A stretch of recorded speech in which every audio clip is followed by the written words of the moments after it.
कभी कभी जिंदगी हमें ऐसे मोड़ पर लाकर खड़ा कर देती है जहां पीछे मुड़ना भी दर्द देता है और आगे बढ़ना भी। और उस मोड़ पर हमें एक ऐसा सच मिलता है जो हमारी पूरी सोच बदल देता है। ये कहानी है एक ऐसी लड़की की जिसे लगा था कि सब खत्म हो गया है। लेकिन उसे क्या पता था, असली शुरुआत तो अभी बाकी थी। रिया हमेशा से एक टॉपर लड़की थी, छोटे से शहर में पली बढ़ी बड़े सपने लेकर। उसका सपना था अब क्लियर करना। घर वालों की उम्मीद, पड़ोसियों की उम्मीद, रिश्तेदारों की उम्मीद, सब उसकी आंखों में बसते थे। 2 साल की मेहनत, नींद से समझौता, दोस्तों से दूरी, सोशल मीडिया बंद, बस एक ही लक्ष्य। एग्जाम का रिजल्ट आया और वो फेल हो गई, सिर्फ 3 नंबर से। 3 नंबर। उसे लगा जैसे 3 नंबर नहीं, 3 तलवारें थीं जो उसके आत्मविश्वास को चीर गईं। घर में सन्नाटा था। मम्मी ने कहा, कोई बात नहीं बेटा, फिर से कोशिश करेंगे। लेकिन रिया जानती थी उनकी आवाज में छुपी चिंता। रात को वो छत पर बैठी थी, आसमान देख रही थी। उसके मन में बस एक सवाल था, क्या मैं सच में इतनी कमजोर हूं?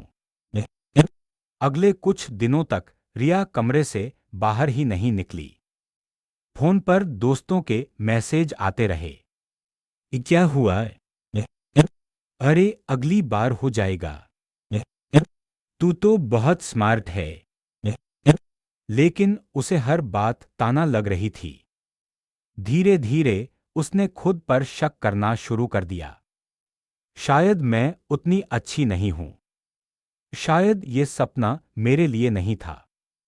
शायद मुझे छोड़ देना चाहिए। एक दिन उसकी अलमारी साफ करते वक्त उसे एक पुरानी डायरी मिली। वो डायरी उसने 5 साल पहले लिखी थी। पहले पन्ने पर लिखा था, मैं रिया हूं और मैं एक दिन अपने माता पिता का नाम रोशन करूंगी। उसने पढ़ा और उसकी आंखों से आंसू बहने लगे। उसे एहसास हुआ वो एग्जाम से नहीं हारी थी, वो अपने डर से हार रही थी। एक दिन वो लाइब्रेरी गई। वहीं उसकी मुलाकात हुई एक बुजुर्ग अंकल से। अंकल ने पूछा, बेटा इतनी उदास क्यों हो? रिया ने पहले तो टाल दिया, फिर पता नहीं क्यों सब बता दिया। अंकल मुस्कुराए। उन्होंने कहा, तुम्हें पता है मैं भी कभी फेल हुआ था। रिया ने हैरानी से पूछा, आप? उन्होंने कहा, हाँ, मैं 3 बार इंटरव्यू में फेल हुआ। 3 बार। लेकिन चौथी बार मैंने खुद को बदला, रिजल्ट को नहीं। रिया चुप थी।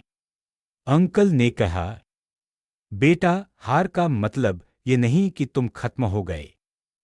हार का मतलब है तुम्हें अभी खुद को और जानना है। उन्होंने जाते जाते एक बात कही, अगर सपना बड़ा है तो ठोकरें भी बड़ी मिलेंगी।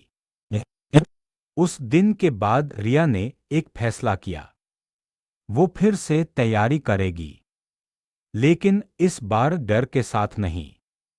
इस बार वो खुद को साबित करने के लिए नहीं, खुद को समझने के लिए पढ़ेगी। उसने अपनी कमजोरियां लिखीं, मॉक टेस्ट दिए, गलतियों को नोट किया। धीरे धीरे उसका आत्मविश्वास वापस आने लगा। अब वो रिजल्ट के बारे में नहीं सोचती थी, वो सिर्फ आज के काम पर ध्यान देती थी। एग्जाम से एक दिन पहले रिया ने खुद को एक चिट्ठी लिखी, प्रिय रिया, अगर तुम जीत गई तो याद रखना तुम मेहनत से जीती हो, और अगर हार गई तो याद रखना तुम कोशिश से जीती हो। एग्जाम हुआ, रिजल्ट आया। इस बार उसका नाम लिस्ट में था, लेकिन असली जीत रिजल्ट में नहीं थी। असली जीत थी उसका खुद पर विश्वास लौट आना। दोस्तों, कभी कभी हम सोचते हैं कि एक रिजल्ट हमारी पहचान है, लेकिन सच यह है, हमारी पहचान हमारी कोशिश है। हमारी पहचान हमारा हौसला है। हमारी पहचान हमारी वापसी है। अगर आज आप भी किसी हार से गुजर रहे हो, तो याद रखो, ये आपकी आखिरी कहानी नहीं है। ये सिर्फ एक अध्याय है। बाकी पन्ने अभी लिखने बाकी हैं।